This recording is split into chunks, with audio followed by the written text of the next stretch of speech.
Mirë se erdhët në gjithçka rreth makinave. Sot kam vendosur t'ju flas për Ford Focus të vitit 2011 deri në vitin 2018. Pikërisht gjenerata e tretë e këtij Focusi të prodhuar nga kompania Ford. Por do të flasim edhe për disa të pathëna të tjera, avantazhet dhe disavantazhet e këtij Ford.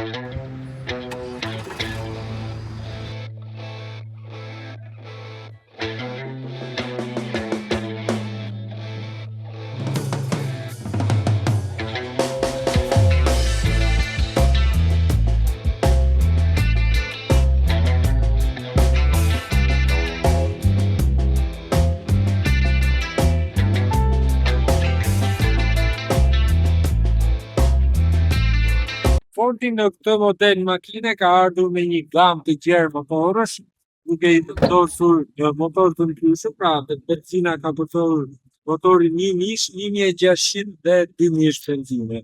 Ndërsa tek nafta ka përdorur vetëm motorin 1600 dhe 2000. Fakt është një motor CDI dhe është një motor ekonomik i mirë i prodhuar nga Fordi, nuk ka shfaqur probleme të pazakonta, por probleme që kanë të gjitha llojet e makinave në ditët e sotme. Ky është një motor 2000 TDCi. Nëse do të më pyesni se cili motor është më i miri nga të gjithë motorët që përmenda më sipër, unë sigurisht që do të zgjidhja motorin 2000 të naftës, për shkak se i përputhet më shumë edhe nevojave të konsumatorëve shqiptarë apo përdoruesve shqiptarë. Ka një performancë të mirë, ka një fuqi të lartë, është më jetë gjatë dhe është më ekonomik, sepse ne jemi mësuar që makinën ta përdorim edhe për përdorim të përditshëm, por edhe për pushime.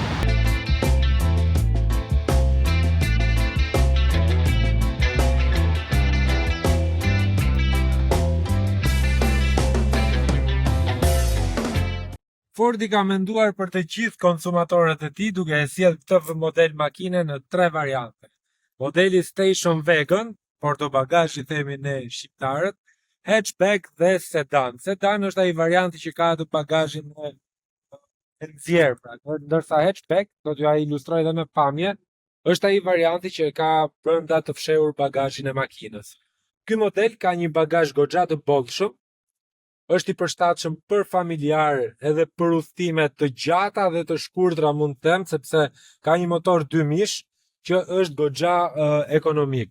Drejtuesi automatik apo siç jemi mësuar ne ta quajmë cambio automatike apo cambio manuale. Kjo makinë është me marshe automatike, pra me cambio automatike dhe ka 6 marshe. Është një teknologji që Fordi e ka përdorur, quhet Power Shift.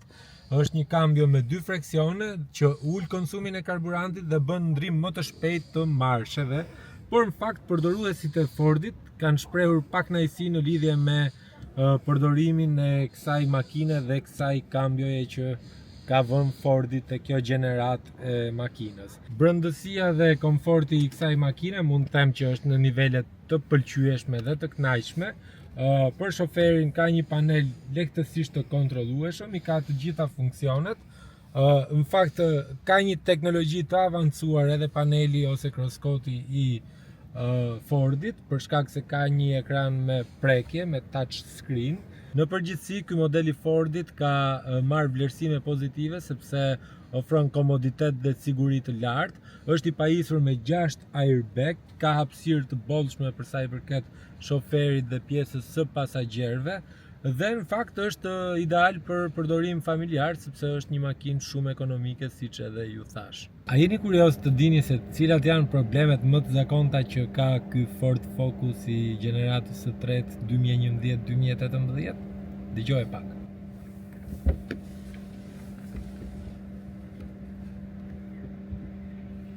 E nisim me problemin e parë që lidhet me transmisionin automatik ose me kambion automatike.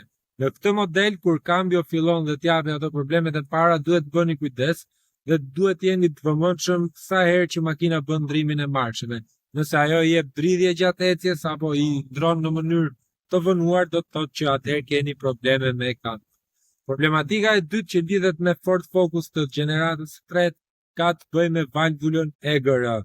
një valvull e ndotur EGR ose një valvull e papastruar për shkak të karburantit të ndotur apo për shkak të karburantit të cilësisë së ulët, bën që fuqia e motorit të bjerë dhe makina të mos funksionojë në gjendje normale ose të funksionojë në gjendje emergjence.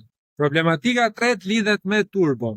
Një Ford i tillë kur ka një turbo që është duke u dëmtuar apo po e lën turbo makinën, do të thotë që ju duhet shikoni dhe duhet hapni syt nëse makina konsumon vaj, nëse makina nxjerr tym të bardhë apo nëse makina ka humbur dhe fuqinë e saj motorike, pra nuk tërheq në gjendjen e saj normale. Atëherë do të thotë që ju keni probleme me turbon. Tjetër problematik lidhet edhe me sistemet elektronike që Fordi ka prodhuar dhe ka instaluar te ky model makine, për shkak se shpeshherë ndizen shumë sinjale, ndoshta edhe të pajustifikuara, them të pajustifikuara sepse mund t'ju ndizet një çek motori për shkak se është prishur një sensor i filtrit partikular, po them. Pra nuk janë të koordinuara të gjithë sensorët me njëra tjetrën dhe bëjnë që të ndizen her pas here sensor të ndryshëm, edhe nëse një siguresë është e djegur apo një linjë e elektricitetit nuk funksionon siç duhet.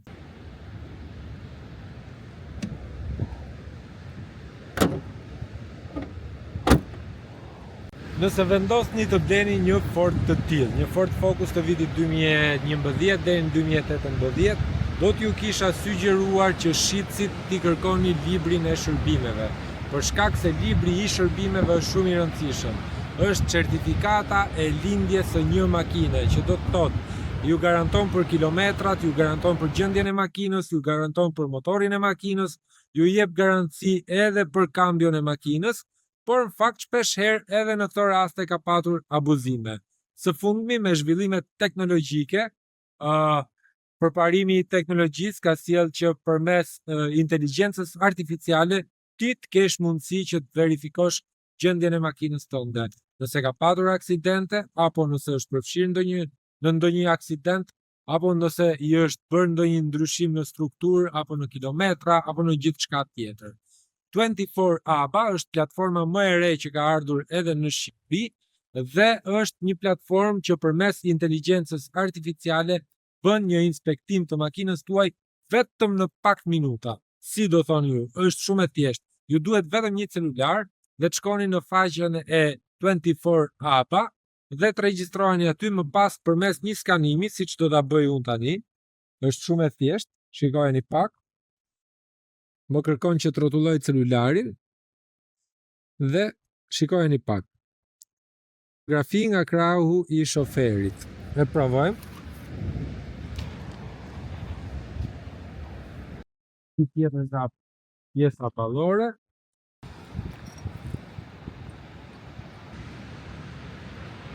Një ballore nga mbrapa.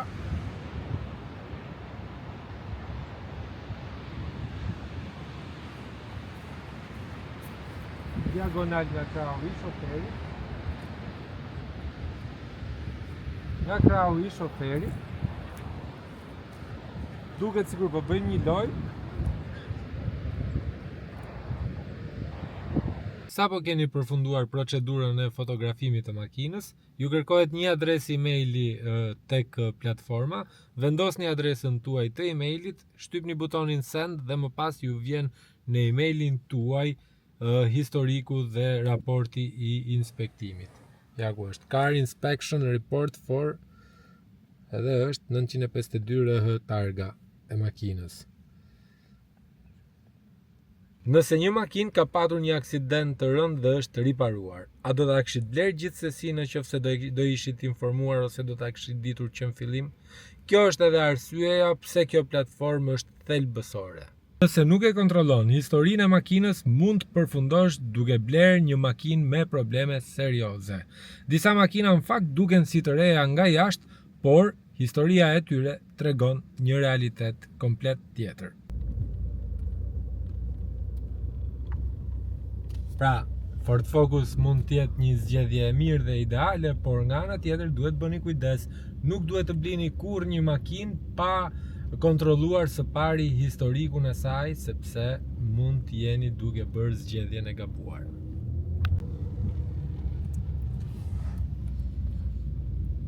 Mos harroni të shkruani në koment për shtypjet tuaja rreth kësaj makine ose eksperiencën që mund të keni patur nëse keni patur rreth Ford Focus viti 2011 dhe mos harroni të bëni subscribe në kanalin Gjithçka rreth makinave.